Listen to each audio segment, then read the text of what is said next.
Evet, hayırlı uğurlu olsun. Ya Allah bismillah. Nerede? Nerede? Gel. Gel bizim.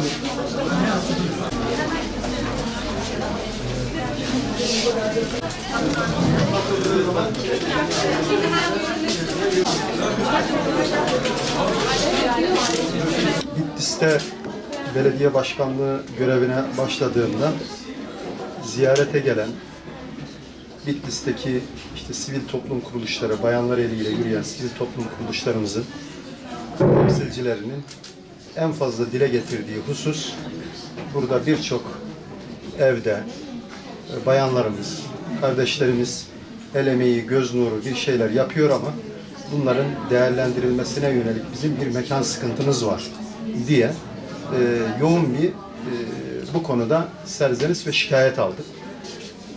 Hemen peşinden ADEM'i geziyoruz, aile destek merkezlerimizi, malumunuz. Yine belediye muhtesinde yürüyen bizim yine kadın yaşam merkezimizde yine bayanlara yönelik yapılan bir takım bayanların yaptığı çalışmalar var ama maalesef bunların toplu olarak sergilendiği ve satışa sunulduğu bir mekan noktasında ciddi bir sıkıntı vardı.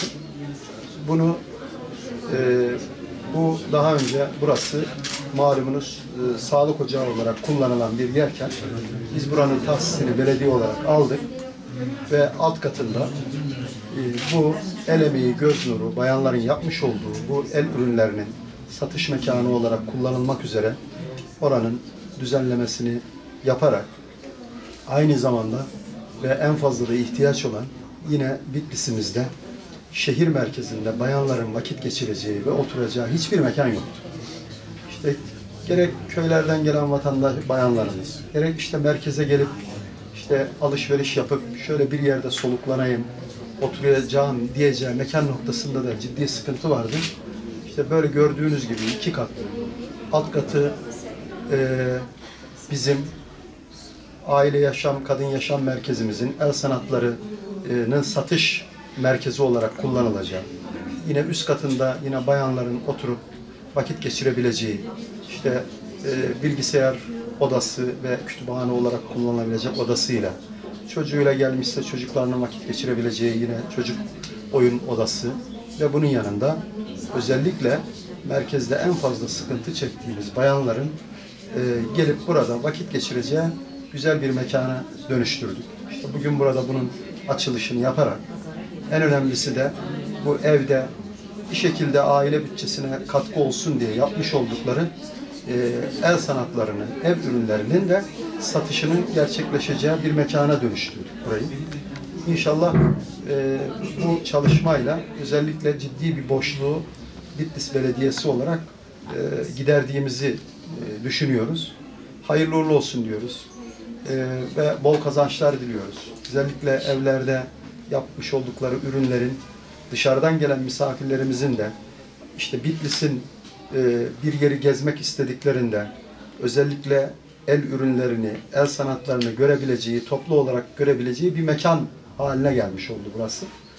Bu vesileyle de ben hem burada emeği geçen arkadaşlara da huzurlarınızda teşekkür etmek istiyorum. Hayırlı uğurlu olsun. Bayanlar gelecek. Burada bizim halk eğitim bünyesinden hocalarımız gelip gerek bilgisayar kursu, gerek işte vakit geçireceği yine kitap daha zenginleştireceğiz burayı. Yani burada bayanlarımızın dolu dolu vakit geçireceği hem kültürel ortamdan tamamı bayanlara hitap ediyor. Onu söyleyeyim. Kafe orada görev yapacak. Çocuklar burada eğlenirken kendisi ama kitap okuyup ama başka yapacağı ama bilgisayarla ama başka şeyle meşgul olurken çocuğu da burada vakit geçirmiş olacak. Evet, tanıtacağım. TOKİ 4. etapta belediye kültür yok, böyle bir mekan yok. Burası istedikleri gibi dolu dolu. Ha yetmez. Lazım.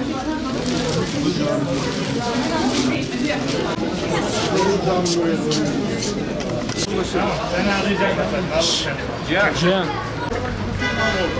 Ne yeter? Bakalım neredeyse oradan açıyor. Paraları, sıkıntıları var.